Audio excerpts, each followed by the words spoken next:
Bom, pessoal, boa noite. A aula de hoje é sobre hipertensão secundária, mais especificamente hipertensão endócrina, com a professora Gisele Taboada. A professora Gisele, ela é da Universidade de Estácio de Sá e também da UF, e vai nos dar o prazer de passar essa aula para a gente. E acho que a gente tem muito assim o que aproveitar, né, considerando o ProHeart com a questão da hipertensão resistente, a importância de investigar a hipertensão endócrina, e o pessoal do LAPARC, claro, também pelo conhecimento a mais, né, e pela oportunidade da gente estar pensando em outras questões dentro do risco cardiovascular. Então, Gisele, passo a palavra para você. Obrigada, Beth, obrigada pelo convite, um prazer enorme estar aqui. Eu adoro essas aulas em que a gente troca com outras especialidades, porque é sempre uma troca mesmo, né? A gente sempre aprende alguma coisa também. Então, eu trouxe alguma coisa aqui para compartilhar com vocês. Deixa eu compartilhar minha tela. Peraí. Vocês estão vendo? Estamos vendo. Tá, ok. Então, peraí, deixa eu só botar esse negócio aqui pro canto.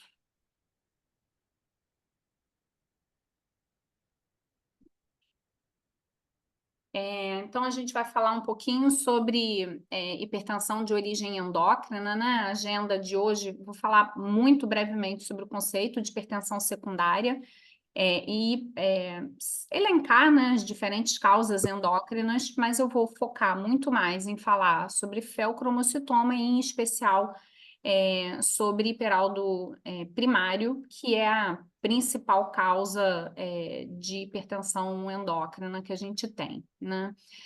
Então, o conceito de hipertensão secundária, eu acho que para vocês, né, isso é fácil, né? Mas, enfim, é uma causa identificável, né? A gente tem uma causa identificável da hipertensão com a possibilidade de um tratamento específico e um potencial de cura dessa condição, né? E às vezes até da hipertensão. E aí a gente tem as causas não endócrinas e as causas endócrinas, né? Dentre as causas endócrinas, as doenças da tireoide, tanto o hipo como o hipertireoidismo, podem cursar com hipertensão secundária. O hiperparaprimário, por mecanismos que não são nem muito bem compreendidos. A acromegalia, né, muito pelos efeitos contra-insulínicos aí do GH e GF1, né, efeitos contra-insulínicos e de retenção de sódio e água. E aí a gente tem as causas adrenais, né, que são as principais, a síndrome de Cushing, o feocromocitoma e o hiperaldo primário. E aí, para falar de doenças da adrenal, é legal relembrar um pouquinho a estrutura da adrenal, né? Ela é dividida em dois componentes, né? A gente tem o córtex da adrenal e a gente tem a medula adrenal. A medula adrenal, ela é formada por células cromafins, né, que são secretoras de catecolaminas e que podem dar origem ao feocromocitoma, né? O córtex da adrenal ele é dividido em três camadas, de fora para dentro a zona glomerulosa, que secreta mineralocorticoide, em especial aldosterona, a zona fasciculada, que secreta glicocorticoide, o cortisol, e a mais interna, que é a zona reticular, que secreta os androgênios adrenais. Então, falando um pouco sobre FeL, por que que eu não pretendia me concentrar muito, né, em falar sobre FeL? Primeiro, porque o FeL ele está presente em menos de 1% dos indivíduos com hipertensão, né? Não é uma causa tão frequente assim, ainda que quando eu faço a enquete, né, entre alunos, assim, quando eu vou dar aula de doenças da adrenal na graduação, quando eu falo em hipertensão endócrina, que eu pergunto, qual é a doença que vocês pensam, né? Quando falam em hipertensão endócrina, a imensa maioria dos alunos fala de FeL, né? Muito mais do que de hiperaldo primário. Eu tenho para mim que FeL é uma doença mais diferente, né? Que eu acho que todo mundo quer ver um FeL, né? Um negócio mais raro. Eu acho que acaba ficando muito mais na cabeça, né, dos alunos. O fel é uma doença que não tem predileção por sexo, né? Está mais frequente entre a quarta e a quinta décadas de vida. E do ponto de vista de manifestação clínica, ainda que a gente tenha aquela tríade clássica, que é bem descrita nos livros, né, que costuma cair em questão de prova, de residência, de internato, né, de SUSEMI, que é composta, né, por episódios paroxísticos de cefaleia, sudorese, taquicardia, mas o FeL, ele só é sintomático em mais ou menos metade dos indivíduos, né? E mesmo assim, só a metade dos pacientes é que tem essa hipertensão paroxística. A imensa maioria dos pacientes ou são normotensos ou tem uma hipertensão que não necessariamente é uma hipertensão resistente, tá? A minha casuística de ambulatório lá do Antônio Pedro, curiosamente, a imensa maioria dos nossos FeLs, eles foram descobertos num contexto de investigação de incidentaloma de adrenal. Então, são pacientes que fizeram um exame de imagem de abdômen, ou uma ressonância, ou uma tomografia, por alguma outra causa, né? Dor abdominal, litíase, e aí tinha um processo expansivo na adrenal, e aí na investigação funcional a gente viu que era um feocromocitoma, né? Esses pacientes podem cursar com alguns outros sintomas, né? Dessa hiperativação adrenérgica, palpitação, tremor, palidez, e alguns podem ter até uns sintomas tipo síndrome do pânico, né? Até por causa desses paroxismos, né? Então, às vezes, alguns pacientes podem até ser erradamente diagnosticados como tendo síndrome do pânico. Do ponto de vista de diagnóstico, fazer diagnóstico de FeL, uma vez que a gente tem uma suspeita, que a gente pede os exames laboratoriais adequados, com um preparo correto, em geral não é um diagnóstico muito desafiador a fazer, tá? Os resultados dos exames, eles não costumam ser muito difíceis de interpretar.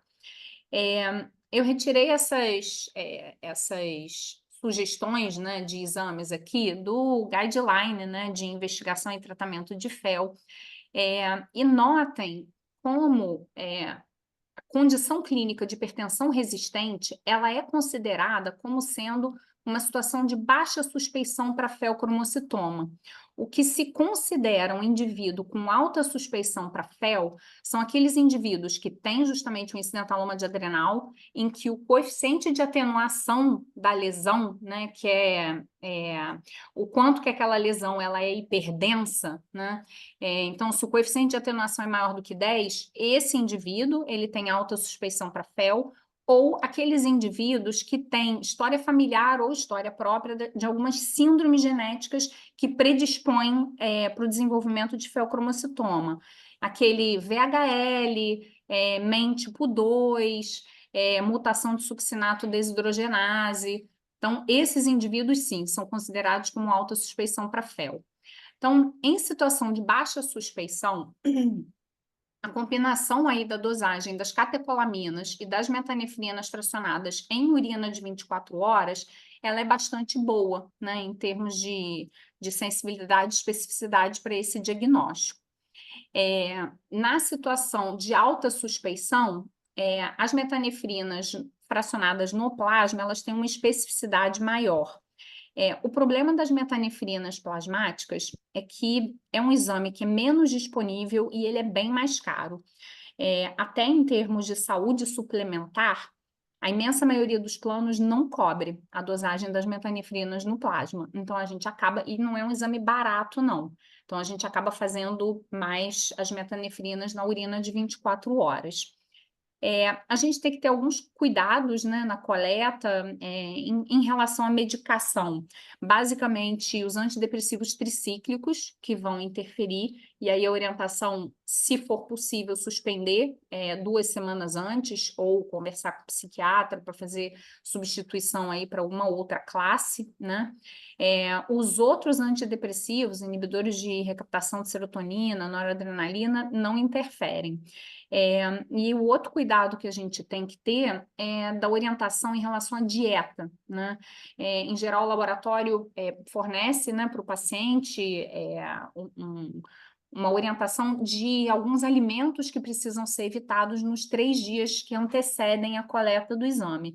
E é uma dieta meio chata de fazer, assim, não pode tomar café, chá, bebida, né, com cafeína, queijo amarelo, baunilha, chocolate. Então, às vezes, alguns pacientes não fazem o preparo muito bem e podem ter pequenas elevações dos níveis aí das metanefrinas.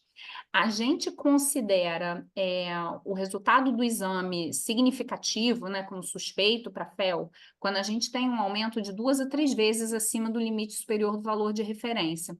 Eu não sei se essa barra aqui aparece para vocês também. Está atrapalhando? Eu não sei se eu consigo tirar essa barra. Não está atrapalhando, não. Tá, beleza.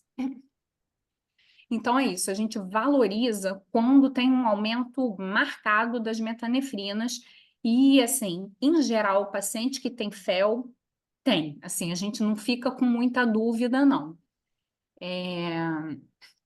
Então, por isso que eu falei que não costuma ser muito desafiador. E aí, uma vez que a gente tem o diagnóstico laboratorial, a gente parte, né, para o exame de localização, exame de imagem convencional, né, tomografia ou ressonância de abdômen. A imensa maioria dos FeLs está localizado no abdômen, em especial nas adrenais mesmo, né? Mas a gente pode ter alguns tumores que são extraadrenais, né, que são os paragangliomas. A localização mais frequente deles ainda assim é no abdômen, mas se a gente não encontrar no abdômen, aí a gente vai ter que, aí sim a gente vai ter um pouquinho mais de trabalho para encontrar, né? Alguns alunos às vezes perguntam sobre aquela cintilografia com meta-iodo benzoguanidina. Ela, a princípio, não é necessária, né, como exame de localização. A gente acaba usando mais quando existe uma suspeita de FeL maligno, até para a gente procurar ver se tem doença metastática, né? E aí isso pode ser feito tanto no pré como no pós-operatório. Ou se a gente tem uma suspeita de FeL bilateral também. E na busca de um paraganglioma que não tenha sido encontrado no exame convencional, também pode ajudar a cintilografia. Acho que todos vocês estão familiarizados, né, com a história da necessidade de preparo pré-operatório desses pacientes para que eles sejam submetidos à cirurgia de forma mais segura. Sempre começando com o alfa-bloqueio, né, para a gente minimizar o risco de pico hipertensivo se a gente começa com um beta-bloqueio, né? Eu não sei se os alunos de graduação têm um pouco essa ideia, né? Se vocês já tiveram aula disso aí no curso de vocês, né? Mas basicamente, se a gente inicia o preparo com um beta-bloqueador, na medida em que a gente bloqueia os receptores beta-adrenérgicos, a gente deixa o único local que as catecolaminas vão ligar vão ser os receptores alfa-adrenérgicos, e aí com isso a gente vai promover vasoconstricção e consequente pico hipertensivo. Então, por isso que a gente começa com alfa-bloqueio, e uma vez que o paciente está alfa-bloqueado, então a gente faz o beta-bloqueio. Até existe aí uma discussão, né, mais recente de se esse preparo pré-operatório ele é realmente necessário em indivíduos que são assintomáticos, né? Então, assim, paciente que tem paroxismo não tem muita dúvida, mas um indivíduo que não tem, às vezes que não é nem hipertenso, que não tem paroxismo, existem alguns trabalhos falando sobre ser seguro esses pacientes serem submetidos à cirurgia sem esse preparo pré-operatório. Eu acho até que no fundão, o Silvio, né, que acaba operando mais esses pacientes, ele mesmo, assim, defende que não necessariamente precisa preparar todos os pacientes, né? A gente lá no Antônio Pedro, o pessoal da anestesia não libera o doente para entrar em sala se ele não estiver alfa e beta bloqueado, né? Então, eu acho que isso é também muito uma experiência de cada serviço, né? Mas fato é que, assim, quanto melhor o preparo pré-operatório, menos susto vai ter na cirurgia, né? que é sempre uma cirurgia com emoção. Um tempo atrás, a gente estava fazendo uma passagem de caso com o pessoal da cirurgia geral lá, que tinha operado um paciente com félula no Antônio Pedro, e aí a residente falou assim, ah, não, a cirurgia foi tranquila, sem intercorrência. Eu falei, não, então vocês não operaram o paciente com fel, vocês operaram outro paciente, né? Não existe cirurgia de fel sem emoção. Ah, não, teve lá alguma labilidade pressórica lá na hora da manipulação, da ressecção, mas, enfim, contornável, né? Então é isso, sempre tem algum grau de susto. Acho muito corajoso botar o doente na sala sem estar alfa e beta bloqueado, né? Porque mesmo quando está, é sempre tenso, É né? isso, porque assim, do momento que você manipula, vai ter liberação lá de catecolamina, né? Então, alguma labilidade pressórica vai fazer, né? Com certeza. Um outro aspecto bem importante do preparo, que é legal lembrar, é que assim, o paciente com FeL, ele é um paciente que é vasoconstricto e é um paciente é, algo hipovolêmico, né? Então, na medida em que a gente começa o alfa-bloqueio, a gente sempre orienta os pacientes a liberar a ingesta de sal e liberar a ingesta de água, né? Para tentar recuperar aí o volume intravascular, e aí, em geral, a gente interna o paciente pelo menos de véspera da cirurgia e ainda faz uma hidratação, né, de um dia para o outro, para minimizar o risco de hipotensão no pós-operatório, tá? Mas assim, como eu falei para vocês, FeL não costuma ser muito desafiador para diagnóstico, pode até ser desafiador esse preparo pré-operatório, a cirurgia, mas a gente não costuma ter tanto trabalho quanto para o diagnóstico de hiperaldo, né? E aí, sendo aí a principal causa de hipertensão secundária, eu acho que a gente pode falar um pouquinho mais sobre isso. Outro dia eu ouvi essa frase e eu achei sensacional, né? Que um paciente com hiperaldo primário já passou na frente de vocês e vocês podem não ter percebido, mas certamente já passou um paciente desses por vocês, né? E isso, há alguns anos atrás, eu e o Léo, a gente comentava muito isso, né, Beth? Porque a gente estava lá, estuda hiperaldo e lê, pô, fala aqui que hipertensão resistente pode chegar até 30%, né, de prevalência em algumas casuísticas, e a gente falava, pô, isso é gente pra caramba. Os nossos ambulatórios eram para estar cheios de paciente com hiperaldo.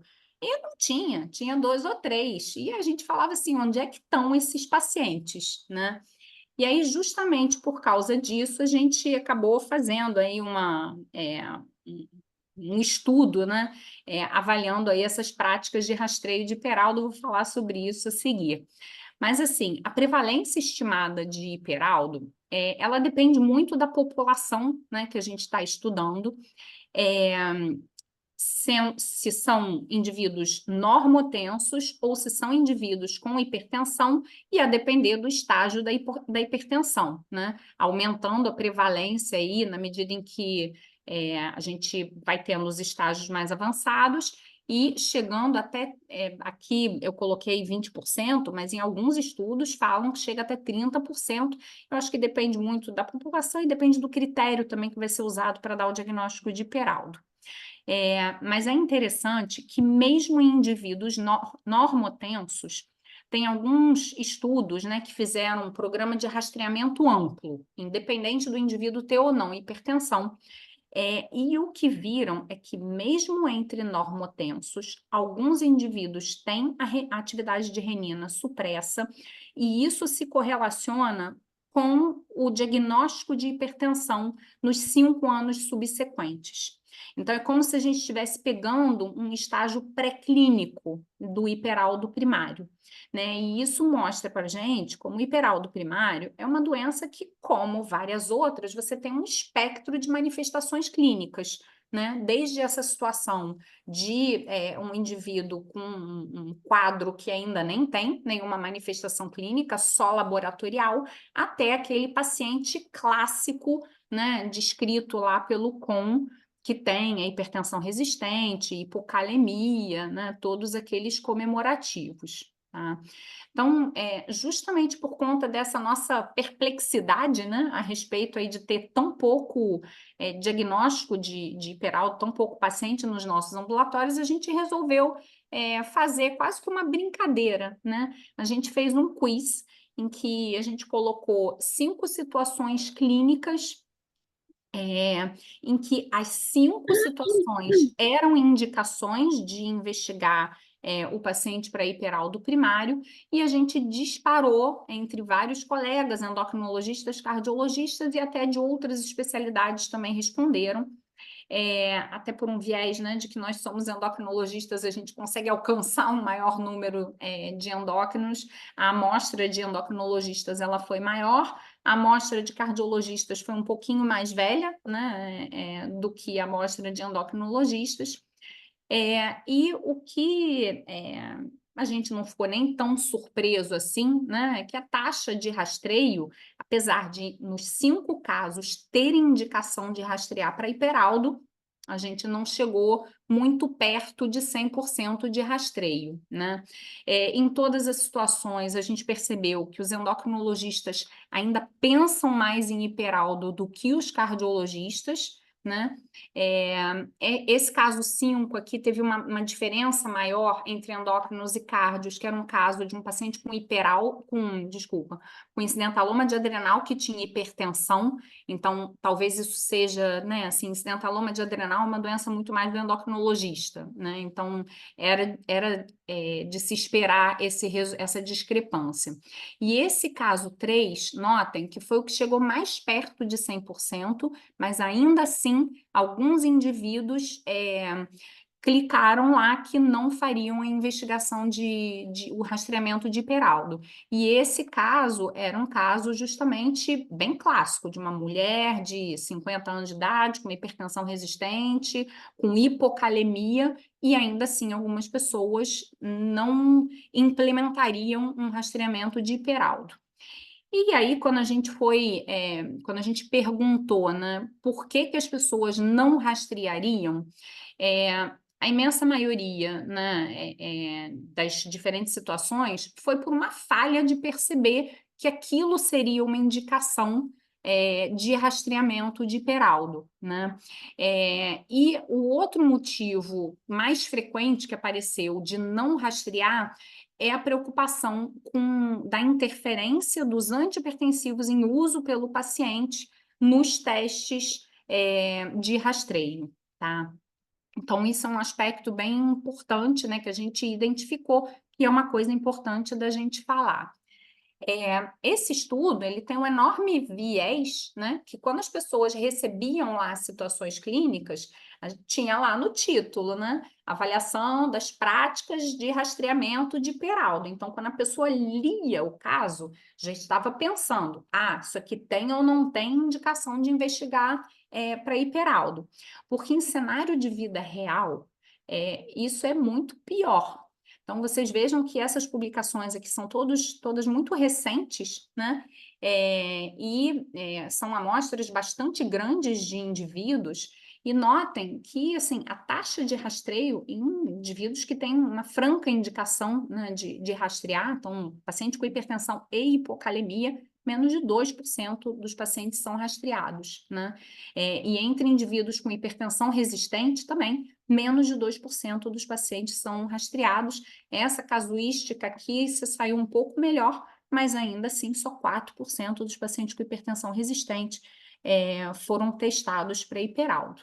Então é por isso a brincadeira, né? Assim, hiperaldo está aí nos nossos ambulatórios, está passando na nossa cara, e se a gente não investiga, a gente não faz diagnóstico, a gente não vê, né? As indicações elencadas nas diretrizes, né, para investigação de hiperaldo, enfim, para o rastreio, são aqueles indivíduos com hipertensão grave, né, com hipertensão resistente, né, então controle subótimo com 3 classes de antihipertensivo, sendo um deles um diurético, ou aquele indivíduo que necessita 4 ou mais classes de antihipertensivos para controlar a hipertensão, né?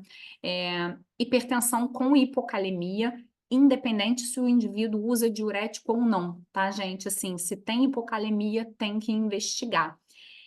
O paciente que tem incidentaloma de adrenal e tem hipertensão, apneia do sono, isso aqui, a primeira vez que eu vi isso, eu fiquei super desconfortável, né? Porque eu falei assim, nossa, então todos os pacientes com obesidade, que a imensa maioria tem hipertensão e também tem apneia do sono, a gente tinha que estar rastreando para hiperaldo, né, em tese.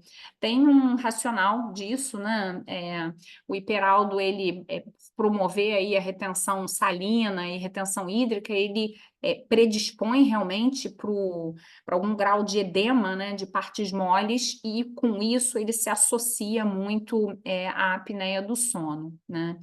E por fim, a história familiar de hipertensão ou de evento cerebrovascular precoce, né, também seria uma indicação, e quando é um familiar de um paciente que sabidamente tem hiperaldo primário, tá?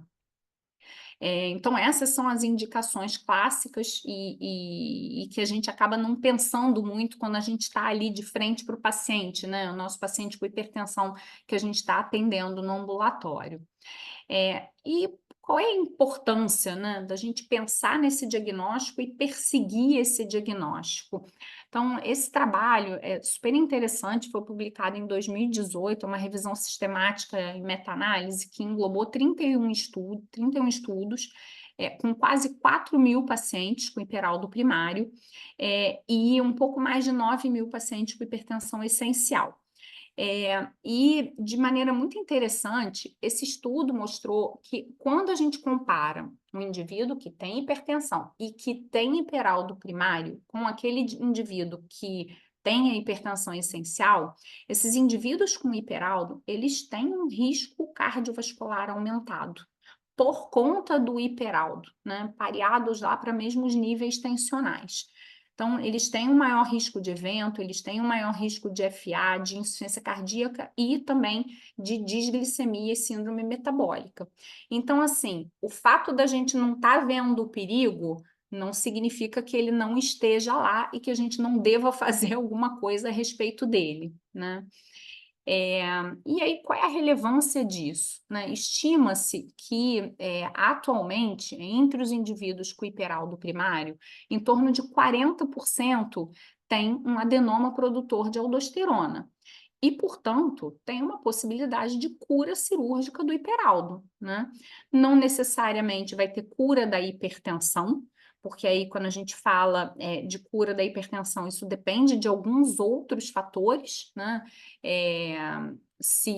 Depender do tempo de doença, da idade do indivíduo, sexo, de outras comorbidades, mas de qualquer maneira, mesmo que o indivíduo não fique curado da hipertensão, ele certamente vai ficar com uma hipertensão de controle menos trabalhoso. E, por outro lado, mesmo naqueles indivíduos que têm hiperaldo e que não são cirúrgicos, né, porque tem doença bilateral, que vai ser indicado o tratamento clínico, é importante a gente saber que não basta controlar a pressão desses indivíduos, né? Esse mesmo trabalho, ele mostrou isso, então, tá bem ilustrado aqui nesse gráfico, onde a gente vê a incidência cumulativa, né, de eventos cardiovasculares nos indivíduos com hiperaldo em uso do antagonista mineralocorticoide, na dependência de como fica a atividade de renina desses pacientes. Então, naqueles pacientes em que a atividade de renina persiste suprimida, persiste menor do que 1, a gente ainda persiste com um risco de evento cardiovascular maior do que aqueles indivíduos com hipertensão essencial. E esse risco, ele só se equipara ao dos indivíduos com hipertensão essencial se eu garanto que a atividade de renina está maior do que 1. O que significa isso, né? A atividade de renina está menor do que 1, está maior do que 1.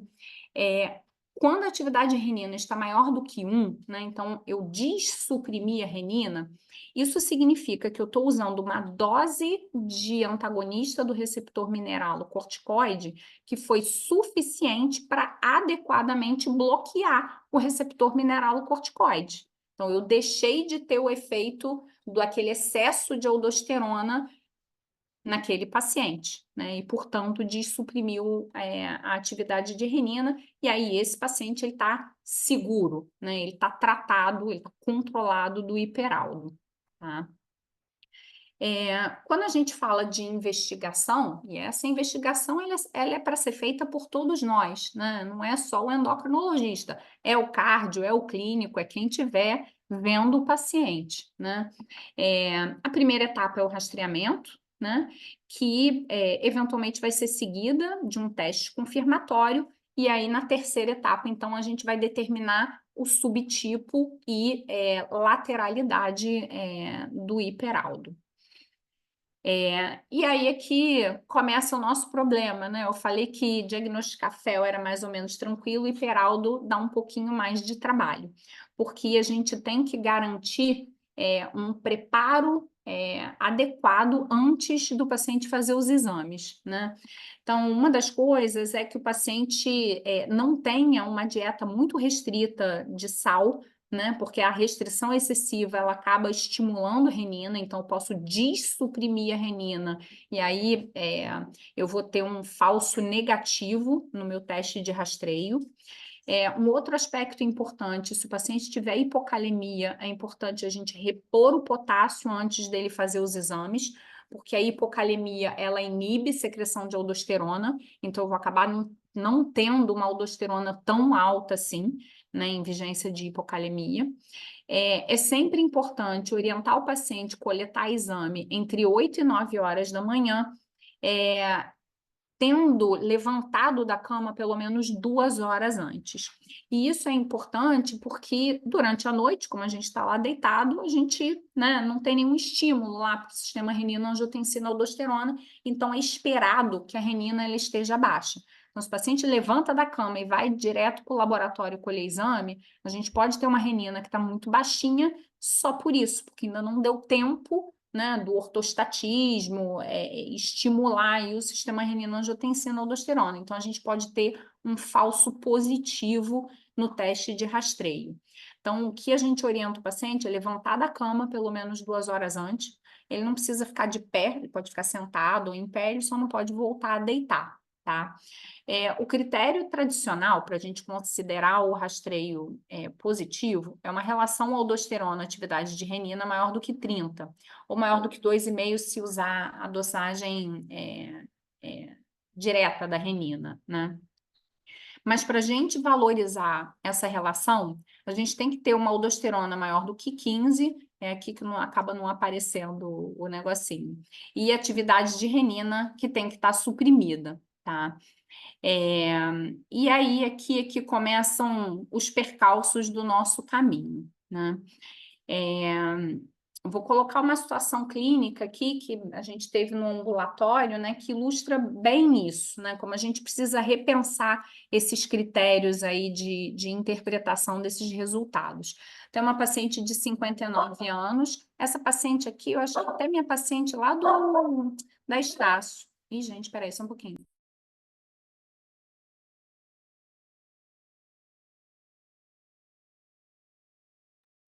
Desculpa, gente. Então, uma paciente feminina, negra, de 59 anos, com uma hipertensão não controlada, em uso de um BRA, hidroclorotiazida, né, beta-bloqueador e espironolactona, em dose baixa, mas ela usa lá o antagonista mineralocorticoide. Tem também um diabetes, que usa insulina NPH noturna, né, com sulfonilureia e metformina. E nos testes de rastreio dela, notem que ela tem um potássio normal, mas no limite inferior da normalidade, né? Uma aldosterona de 11,6, com uma atividade de renina maximamente supressa, né? Tá menor do que 0,6 até, então a gente valoriza muito isso.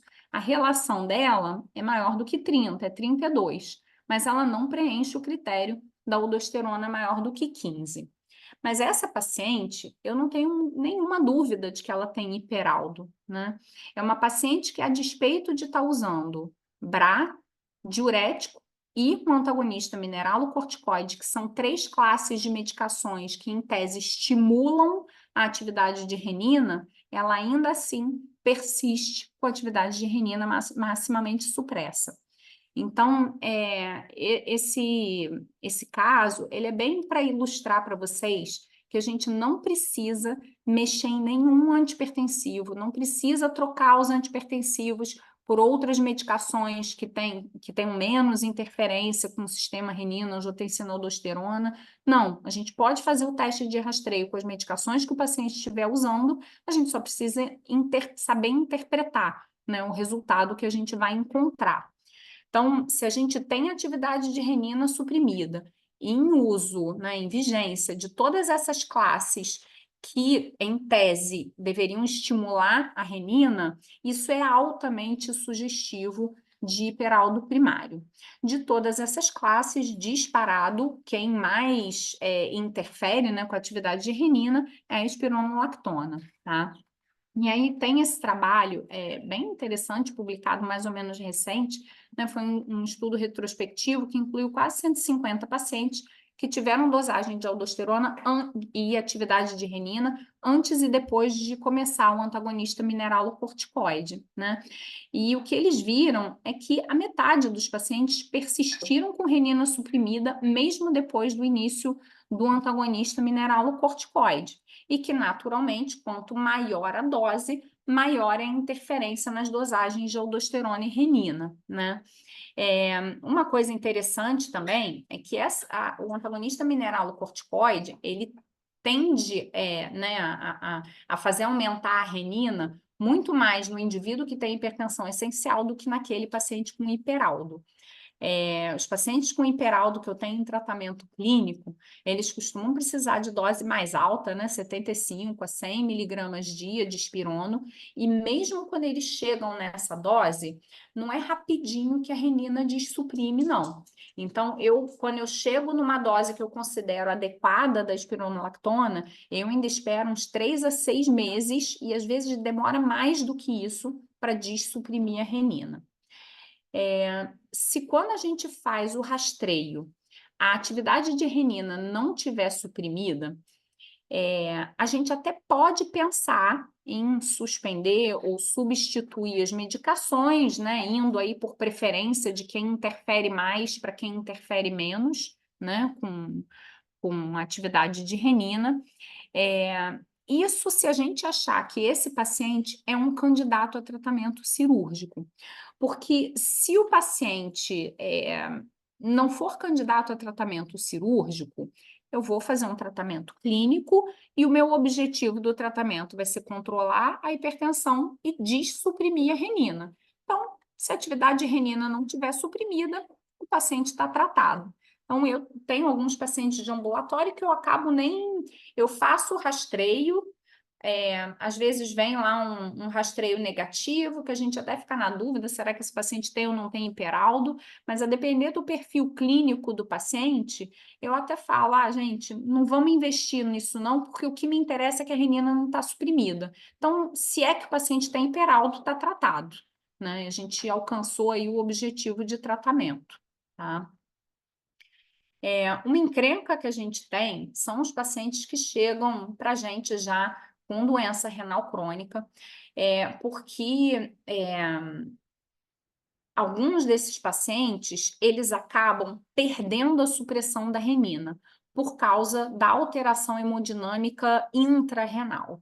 E aí, esses pacientes, é muito difícil, né, da gente conseguir fazer um diagnóstico de hiperaldo, e talvez sejam pacientes que a gente tenha, infelizmente, perdido o timing, realmente, de fazer o diagnóstico e de poder oferecer um tratamento mais específico, né?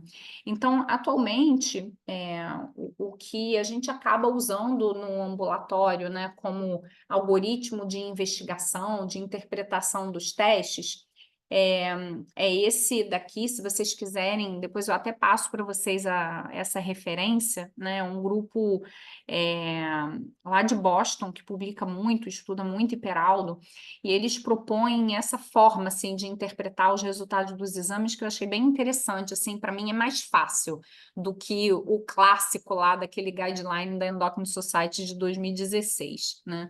Então, a gente pede os testes de rastreio, né? Aldosterona, atividade de renina, renina, e a primeira coisa que a gente olha é a atividade de renina, né? Se ela não tiver suprimida, e se a gente achar que o paciente é candidato a tratamento cirúrgico, a gente até pode pensar, né, em suspender, modificar lá as medicações para repetir os testes. Mas se o paciente não for candidato a tratamento cirúrgico, a gente deixa como está. Se a gente tiver uma atividade de renina suprimida, e aí o que eu entendo por atividade de renina suprimida? Uma atividade de renina abaixo de 0,6, né? Ela está maximamente suprimida. Entre 0,6 e 1 é uma supressão marginal. Eu até considero, mas aí eu vou olhar a aldosterona também. Então, o paciente com aldosterona maior do que 15, ele tem um rastreio francamente positivo, e se além disso ele ainda tiver hipocalemia, ele não precisa nem de teste confirmatório, ele já tem um diagnóstico firmado de hiperaldo primário. Se o indivíduo não tem hipocalemia ou tem uma aldosterona que não está tão alta assim, né? Ele ainda assim tem um rastreio positivo, mas aí a gente talvez tenha que fazer um teste confirmatório, tá? E aquele paciente que tem uma aldosterona muito baixinha, o rastreio é provavelmente negativo, o ideal é que a gente repita esses exames em algum momento mais para frente, tá? Quando a gente fala de teste confirmatório, o principal teste confirmatório que a gente usa é o teste de sobrecarga salina, né? O racional do teste é que a gente vai dosar a aldosterona antes e 4 horas depois de infundir 2 litros de soro fisiológico, né? O racional é que, quando eu faço uma sobrecarga salina, eu deveria suprimir a aldosterona, né? Então, se eu persisto com uma aldosterona maior do que 10, isso me mostra que a secreção de aldosterona desse indivíduo, ela não responde à fisiologia normal, ela é autônoma, né? Se a aldosterona é menor do que 5, então eu consegui suprimir a secreção de aldosterona, então isso exclui o diagnóstico de hiperaldo. E entre 5 e 10 é inconclusivo, a gente vai ter que ou fazer outros testes ou levar outros fatores em consideração. Só que muitos desses pacientes, né, que estão investigando para hiperaldo têm hipertensão resistente, muitas vezes insuficiência cardíaca, e eu imagino que os cardiologistas que estão ouvindo aí devem ter se remexido aí na cadeira quando eu falei em dar 2 litros de soro em 4 horas para esses pacientes, né? Então, para alguns pacientes, não tem, a gente não tem como, não é seguro propor de fazer um teste de sobrecarga salina. O guideline, ele elenca vários outros testes, né, que vocês devem conhecer, teste do captopril, teste da fludrocortisona, sobrecarga oral de sódio, mas esses testes, eles têm uma reprodutibilidade muito ruim. Os critérios para diagnóstico também têm diferentes critérios, né, em diferentes serviços. Então, o que a gente acaba usando mais como teste alternativo, quando não é possível fazer a sobrecarga salina, é um teste que tem um racional que é o extremo oposto, né? A gente vai tentar estimular o sistema renina-angiotensina-aldosterona. Eu vou tentar estimular, dessuprimir a renina, e a gente faz isso administrando furosemida, né, 40 miligramas IV, e depois deixa o paciente durante 2 horas de pé. E aí a gente vai dosar a atividade de renina, né, ao final do teste, ou a dosagem direta da renina, e se a atividade de renina persistir menor do que 2, então isso confirma, né, eu não consegui dessuprimir a renina, apesar de eu ter feito um potente estímulo para isso, então isso corrobora o diagnóstico de hiperaldo. E aí, uma vez que a gente fez o diagnóstico, a gente vai precisar, para determinar o tratamento, a gente vai precisar definir qual é a etiologia desse hiperaldo, né?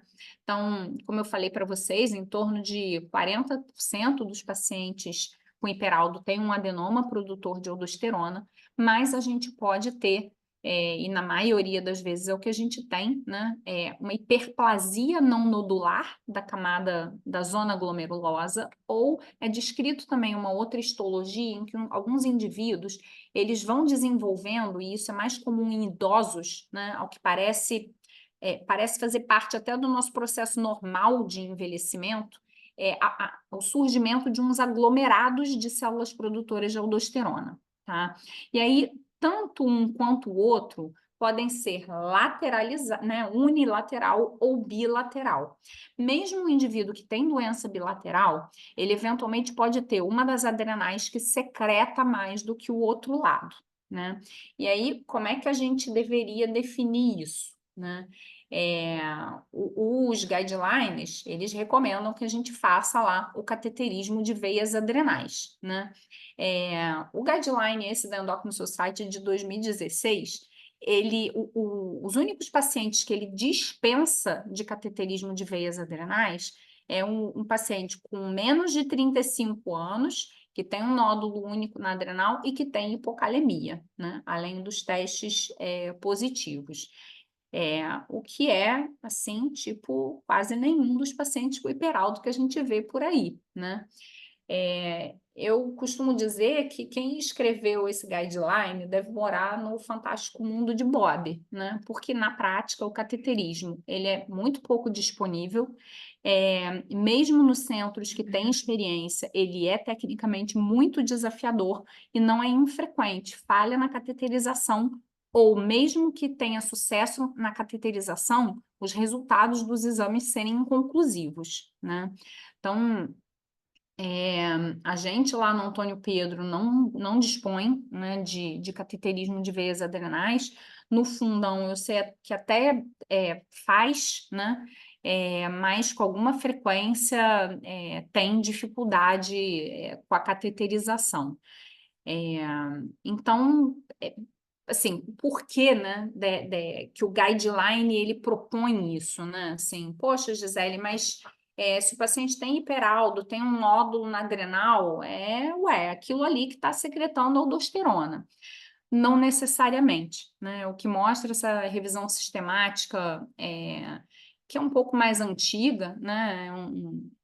Que incluiu 38 artigos, quase 1.000 pacientes, em que tinha os dados de exame de imagem convencional e o resultado do cateterismo, né? E considerando o cateterismo como o padrão ouro, né? O que eles viram foi uma discordância entre o resultado da imagem convencional e o cateterismo em um pouco mais de 1/3 dos pacientes, né? Então, se só fosse considerar a tomografia ou a ressonância, tipo, esquece o cateterismo, um grande número de pacientes teria sido inadequadamente tratado, né? Fazer adrenalectomia num paciente que tinha doença bilateral ou tratar clinicamente um paciente que tinha um adenoma e operar a adrenal do lado errado. Também poderia ter acontecido. O problema desse estudo é que ele não levou em consideração parâmetros clínicos, né, dos pacientes na hora de interpretar o exame de imagem convencional. E aí, esse artigo, que é bem mais recente, publicado aí em 2021, é de um centro único, mas que envolveu um número bastante grande de pacientes, né? Também foi um estudo que buscou revisar a acurácia diagnóstica, né, do exame de imagem convencional de acordo com a idade do paciente e levando em consideração alguns parâmetros laboratoriais, na verdade, né? E a acurácia diagnóstica global da tomografia nesse estudo foi muito parecida com o do outro estudo, né? No outro estudo era o grau de discordância, aqui é o grau de concordância, né? Que é praticamente o mesmo. Então, em torno de 1/3 dos pacientes tinham discordância entre a imagem convencional e o cateterismo, tá? Só que aí, quando eles revisaram a acurácia da tomografia, levando em consideração a presença de hipocalemia e o tanto que a aldosterona estava aumentada, se ela estava moderadamente aumentada ou marcadamente aumentada, o que eles viram é que quando a aldosterona está maior do que 15, O exame de imagem, ele pode ser levado em consideração nos indivíduos até 50 anos de idade. Ele só perde a acurácia acima dos 50 anos, que é realmente a faixa etária em que a gente começa a ter um aumento maior da prevalência de incidentaloma de adrenal. Então, eu posso ter um paciente com hiperaldo, faz uma tomografia, tem um nódulo na adrenal, mas aquele nódulo ele não funciona, ele não está secretando hormônio nenhum, e, na verdade, o hiperaldo é por uma hiperplasia adrenal idiopática, uma hiperplasia bilateral, né? Naqueles pacientes com aldosterona marcadamente aumentada, o exame de imagem ele pode ser levado em consideração independente da faixa etária, né? Então, a acurácia da tomografia, ela é boa, independente se o indivíduo tem menos ou mais do que 50 anos de idade, né? Então, eu costumo dizer lá no ambulatório que, assim, quando a gente pensa em hiperaldo, vai investigar, a gente revisa todo o prontuário da paciente para ver se tem algum exame que tenha hipocalemia, porque a hipocalemia, ela ajuda muito a gente na investigação. E aí, para ilustrar um pouquinho, estou terminando, só vou mostrar esse caso clínico para vocês, que é um caso de uma paciente que, se a gente fosse seguir unicamente o guideline, né, que é o mais recente que a gente tem, esse da Endocrine Society, ela deveria ter ido para cateterismo de veias adrenais, a gente acabou não fazendo e deu tudo certo, mas não foi por um acaso. Então, uma paciente de 56 anos, então, como vocês viram, né, já numa faixa etária em que a gente começa a ter muito incidentaloma de adrenal, ela, 3 meses antes de ser encaminhada lá para o Antônio Pedro, ela teve um episódio súbito de perda de força dos 4 membros com queda, né, fez um episódio agudo, foi levada para emergência, e aí na emergência ela teve uma parada cardíaca que foi prontamente revertida, tá? E aí, nessa ocasião, então, ela foi admitida, foi visto que ela tinha uma hipocalemia, eu acho que na época o potássio dela era, sei lá, 2,4, algo por aí. Ela foi internada para investigação, ela já relatava, né, pelo menos uns 4 anos de evolução de uma paresia e de umas parestesias que não tiveram elucidação diagnóstica, muito provavelmente pela hipocalemia, né? Ela recebeu alta com reposição de potássio e usando espironolactona, além dos antipertensivos de uso habitual, né? Ela tinha uma história de hipertensão há pelo menos 13 anos, eu não estou conseguindo ver aqui que está tampando, mas eu acho que ela usava um BRA e amlodipino como medicações. E aí, quando ela chegou para a gente acabou pedindo os testes de rastreio, então, mesmo em vigência de espironolactona, vejam que ela ainda persistia com potássio baixo, a despeito disso, uma aldosterona de quase 30 e uma atividade de renina maximamente suprimida. A relação dela era muito maior do que 30, e aí a gente fez um exame de imagem, né? A tomografia mostrou lá um nódulo de 1,2 centímetros na adrenal direita. Como eu falei para vocês, por causa da idade, em tese, mesmo tendo esse nódulo na adrenal, essa paciente deveria ir para cateterismo de veias adrenais, porque esse nódulo poderia ser um incidentaloma não funcionante, tá?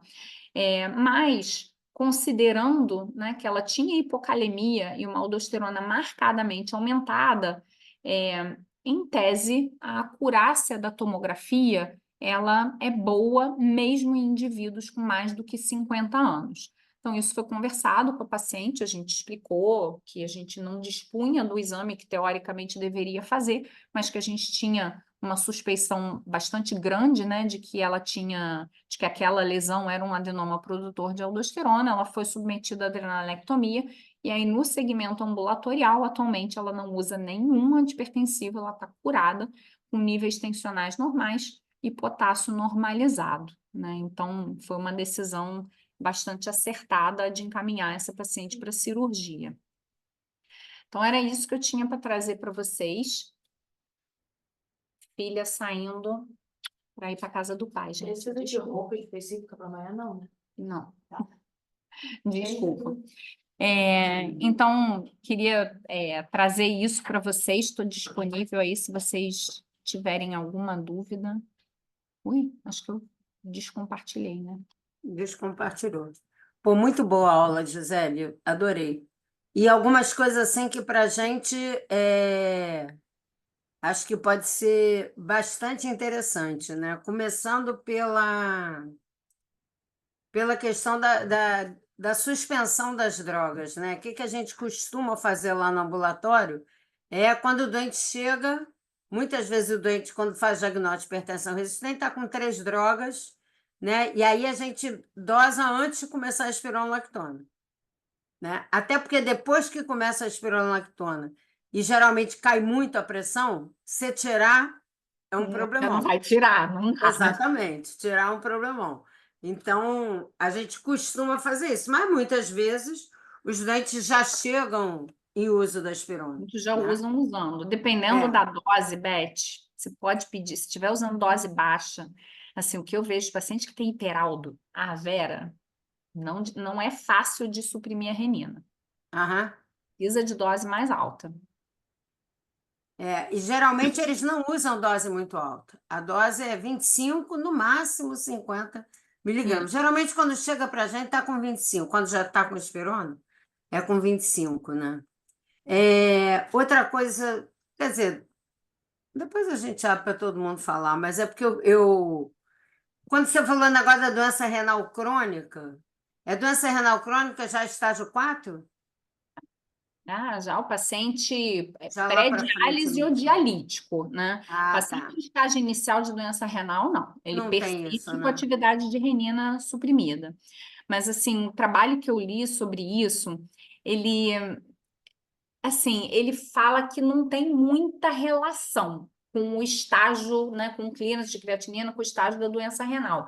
Mas, assim, Uhum. os poucos que a gente viu, e que a gente ficou na dúvida, pô, será que essa pessoa tinha hiperaldo e agora a gente perdeu o timing de diagnosticar? Era um doente dialítico. E Sei. aí, sim, E aí já é tudo mais complicado, né? é isso. Realmente. E que vantagens você vai ter de fazer o diagnóstico também é É isso. pouco importante, né? Bom, pessoal, dúvidas? Eu tenho uma dúvida. Diga, João. Ô, É, João. Oi, professor, tudo bem? Primeiro eu queria parabenizar a aula muito boa, muito esclarecedora. Eu fico com uma dúvida Obrigada. com relação ao FEL, né? Havendo o diagnóstico, a abordagem, se o paciente, quando fica com a doença durante muito tempo, se no geral as lesões de órgão-alvo são revertidas quando a gente consegue abordar e curar a hipertensão primária, caso não chegue no ponto de não retorno ali das alterações, se no geral as lesões de órgão-alvo são reversíveis nesses casos. Porque a fisiopatologia é bem pontual, né? Não envolve lá desde o princípio como a hipertensão inicial, de função endotelial, inflamação, etc e tal. É uma questão bem pontual ali por conta do FeL, né? Isso eu acho que depende muito, João, assim, por exemplo, no FeL, né, que você está citando. Às vezes você pode ter um paciente que tem uma hipertensão essencial e um FeL. Entendi, sobreposto ao Ele FeL, tem as tá? duas coisas. Então, às vezes, ele tem a lesão de órgão-alvo por causa da hipertensão essencial. Pode até estar Entendi. agravada pelo FeL, se ele estiver fazendo pico hipertensivo, mas não necessariamente vai reverter. Um paciente que você pense aí que tem um FeL, um paciente jovem que tem um FeL sintomático, com os paroxismos e que não se demore muito para fazer diagnóstico, provavelmente não vai ter tido tempo, né, de Ah, entendi. ter evento, né? Tá. Mas assim, mesmo o paciente de ter evento ou de ter complicação de lesão de órgão-alvo, Valeu, valeu. mas assim, evento às vezes até pode ter, né? Se eu me lembro quando eu estava na Entendi. residência, Obrigado, tá? Ah, a gente acompanhou uma paciente, eu fiz residência até na UERJ, e tinha uma paciente que ficou muito tempo internada na enfermaria porque a gente não conseguiu o alfa-bloqueador. Estava em falta aham, alta, aquelas coisas, né, dos nossos hospitais sim. universitários. Você pede, faz pedido de compra, leva 2 meses para você conseguir a medicação. A paciente fazia uns paroxismos, assim, que chegava a 270 de sistólica, e aí, numa dessas, Aham, ela fez um evento cerebrovascular. Ela sangrou. caramba. É. Apesar de ser jovem, mas é porque nesses paroxismos isso pode acontecer. Tá bom, obrigado. Entendi, obrigado. Deu uma Não, picotada, mas por isso que eu demorei para responder, mas eu entendi, obrigado. sem problema. Mais dúvidas, pessoal? Você sabe que quando a gente fez um screening de mais de 500 pacientes nossos da hipertensão resistente, fazendo o screening para Hiperaldo, primeiro que muito poucos foi fechado como adenoma, só dos 500 e tanto, foram 7 pacientes, tá, que fechou como adenoma. Eu ia falar sobre o teste de sobrecarga salina. A gente estava apavorado, né? Falando, caraca, vamos fazer o teste de sobrecarga salina, esse estudante com 200 e lá vai cacete Não dá, né? de pressão. Olha, ninguém complicou. Juro, Ninguém, juro. Deus protege. Deus protege. A gente ficava ali às 4 horas monitorando o paciente desesperado, com vaga reservada no CTI. Não aconteceu nada com nenhum deles. E Sabe o que era algum, professor, legal? algum tinha HVE, insuficiência cardíaca ou não? HVE todos tinham. Ah, HVE de responsa, Com né? certeza todos, né? sim. Ô, Beth, eu não sei, porque eu não sei se foi isso que foi a tese do Leonan. Porque eu me É, lembro do que Não, o Leonan Leonan era Cushing foi subclínico. era Cushing Cushing Era subclínico. Cushing subclínico. Mas subclínico eu do me Leonan. lembro, porque eu me lembro, isso foi uma tese de alguém, eu acho que, sei lá, eu não lembro se eu estava na graduação ou se eu estava na residência, mas eu soube disso. Isso era legal se vocês ainda tivessem esses dados, de revisar esses dados, né, laboratoriais com esses outros critérios de interpretação. Sim, Porque o é. critério para diagnóstico, ele mudou ao longo do tempo, né? Aham. Isso foi em 2009, Então, é bem antigo, né? bem antigo. A gente tem esses dados, com certeza. Uma curiosidade grande que eu tinha era vocês lá no, no La Parque, né? Que vocês acompanham os familiares, né? Vocês têm muitos indivíduos que, na verdade, nem hipertensos são, né? Uhum. Era isso, né? Assim, como é que será que é a atividade de renina dessa gente e seguir, né? Porque como é uma coorte, você seguir para ver, né? Se tem esse comportamento, né? É, é interessante isso, né? Esse conceito de você eventualmente fazer um diagnóstico da doença em estágio pré-clínico, né? Sim, bem interessante. Mais dúvida, gente? Não, eu só, a Iná está falando, eu só realmente fico pensando como fazer esse diagnóstico com doença renal crônica. Porque, na verdade, você falou de paciente dialítico, né? Mas estágio 3B, o cara já está lá usando furosemida, o cara já tem sistema renina totalmente alterado. Boa parte desses pacientes tem diabetes também, diabetes grave. É, assim, eu já tive uns 2 pacientes lá no Antônio Pedro, acabo falando muito do Antônio Pedro, que é onde eu tenho a maior experiência, né? Onde tem muito mais doente, né? Eu já tive uns 2 pacientes no Antônio Pedro. Um dialisava.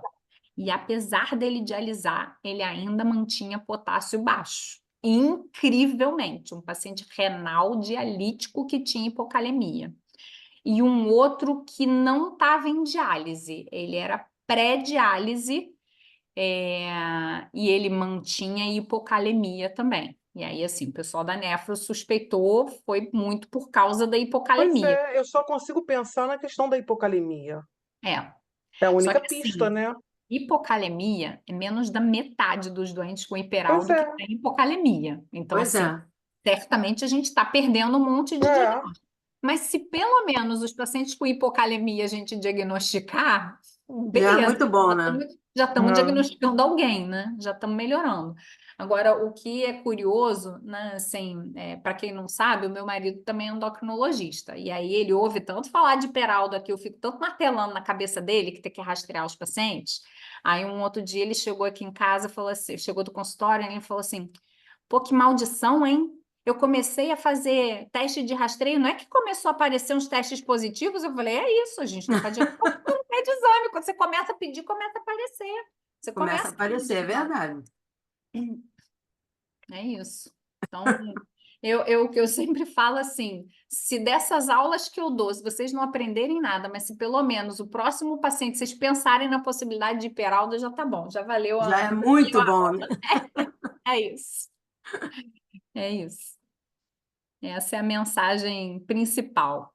Temos que Sim, pensar sem mais. dúvida. É isso. E aí, pessoal, podemos encerrar? Continuamos? Alguém tem mais dúvida?